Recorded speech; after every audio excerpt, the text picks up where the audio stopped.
obligé à faire, pas vrai? Le plus intelligent. Celui qui est le plus courageux. Mais qui, à cette heure-ci, est en train de se cacher à New York pendant que toi et moi essayons de camoufler toutes ces bêtises.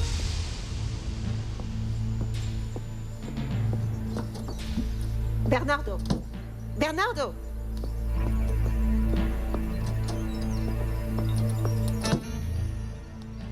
Pourquoi est-ce que tu tournes en rond comme ça? Il faut que tu appelles ton père. Sois ferme et explique-lui que tu n'es au courant de rien. Mais bon sang! On aurait signé ces papiers 1 heure plus tôt. 1 heure! On aurait pu sauver la compagnie. Écoute, Fabien, tu devrais penser à sauver ta peau. La compagnie, on s'en fiche. Non, tu ne comprends rien. La compagnie est à moi.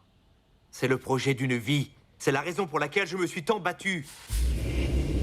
C'est tout ce qui m'intéresse. Est-ce que tu comprends ça?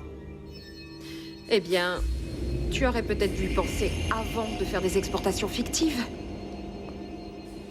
Qu'est-ce que tu imaginais, Fabien? Que tu ne te ferais jamais prendre?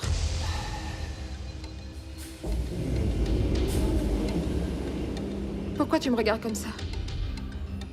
C'est la vérité? C'est ton père, n'est-ce pas? C'est ton père qui a commencé tout ça. Mais laisse-moi, Fabien! C'est ton père! Laisse-moi, C'est Fabien! ton père, dis-le-moi! Tu lui as donné les informations. Tu lui as remis les informations pour me détruire. C'est pour ça que tu me menaçais. Où sont les disquettes? Où sont les disquettes? Laisse-moi! Dis-moi où tu as mis les disquettes! Tu ne les as jamais effacées, n'est-ce pas? Tu ne les as jamais effacées. Tu les as données à ton père. J'ai gardé ces disquettes. Et tant qu'elles sont en mon pouvoir, il n'y a aucune preuve contre toi. Laisse-moi. Donne-moi ces disquettes. Je ne les ai pas avec moi. Je ne suis pas stupide, Fabien. Elles sont en sécurité. Et tant qu'elles seront en ma possession, elles le resteront. Appelle ton père et fais l'innocent. C'est quelque chose que tu sais très bien faire. Où est-ce que tu vas? Après cette conversation, j'ai besoin de me reposer, Fabien.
Pardonne-moi, Bernardo, mais ton frère ne va pas nous ruiner.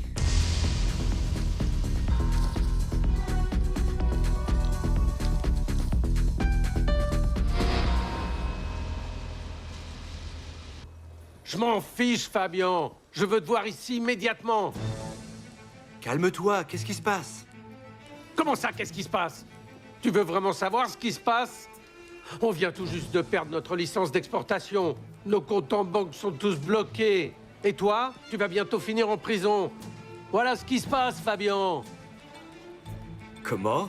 Mais de quoi tu parles, papa? Mais pourquoi? Ne fais pas l'innocent, bon sang, Fabien.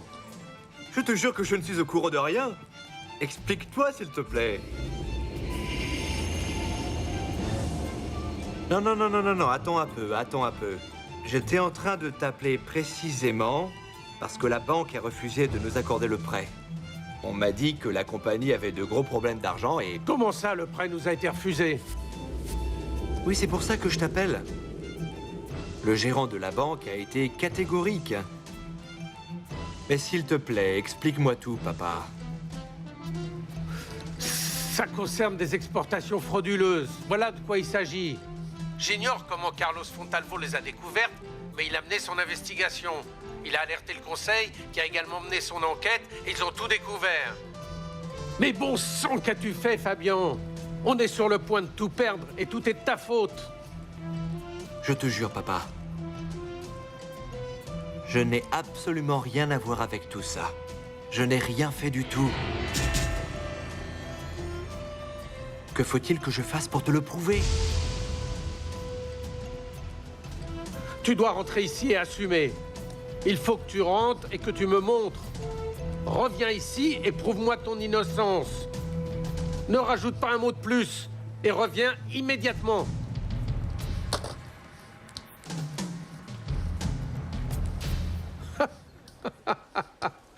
Il dit qu'il n'a rien à voir avec ça, qu'il est innocent.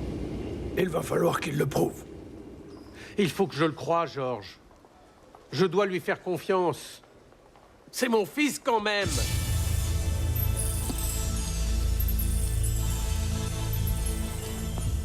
Il n'est pas encore là. Il n'est pas encore là, maman. Ah, ma chérie, tu n'as rien oublié? Non, non. Tu es non, sûre? je ne crois pas. Je ne crois pas. Mais c'est Diego qui prend trop de temps à revenir. Il a peut-être décidé de nous rejoindre à l'aéroport, non? Mais non, il m'a dit qu'il me rejoindrait ici. Mais alors où il est, Paloma? Ah, ce Diego, comment peut-il te laisser comme ça? Maman, je suis extrêmement inquiète, tu n'imagines pas. Je dois savoir qu'il a appelé. C'est après ce coup de fil qu'il a changé d'attitude, maman. Il se passe quelque chose, j'en suis certaine.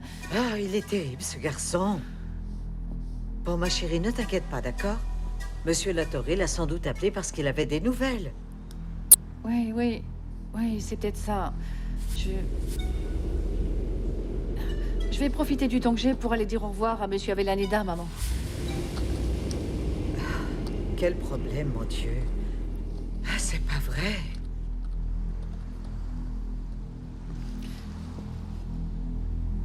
Monsieur, Elena Olivares, excusez-moi de vous appeler sur votre ligne directe. Non, non, non, non, non, j'appelais pour vous dire au revoir. Elena, mais pourquoi êtes-vous toujours à Mexico?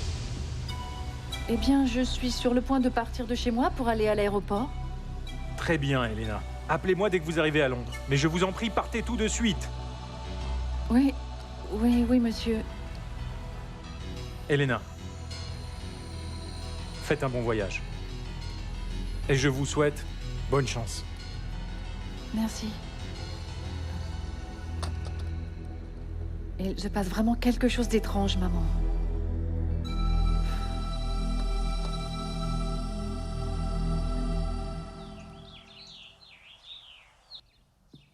Ce n'est pas une très bonne idée qu'elle reste enfermée comme ça. Non, elle ne fait que parler avec grand-mère. Oui, c'est sa manière à elle de se ressourcer, de rassembler ses forces. Ses forces? La force de ta grand-mère, c'est sa famille. C'est nous qui devons être avec elle, là-bas. Mais qui ça peut être? Regarde. Ah, mais regarde un peu. Où comptes-tu aller comme ça? Où vas-tu, Angela? Tu sais quoi? Sois sympa pour une fois et pars d'ici de suite. Grand-mère n'aura pas le courage de te voir. Ne sois pas impertinente. Où se trouve Inès? Peu importe, elle ne te verra pas. Pousse-toi, petite Non, peste. tu n'iras pas plus loin, Angela. Et pourquoi es-tu venue ici? Pour supplier grand-mère de défendre ton cher fils? Tu ne crois pas que tu en as déjà fait assez? La cafétéria est ruinée. Que veux-tu d'autre? Tu ne sais pas de quoi tu parles.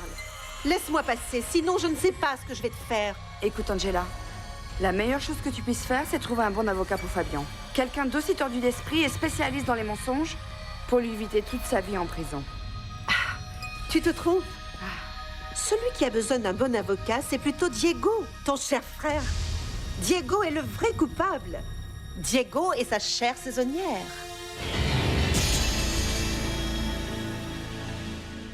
Je n'avais aucun doute que tu avais l'esprit tordu, Angela.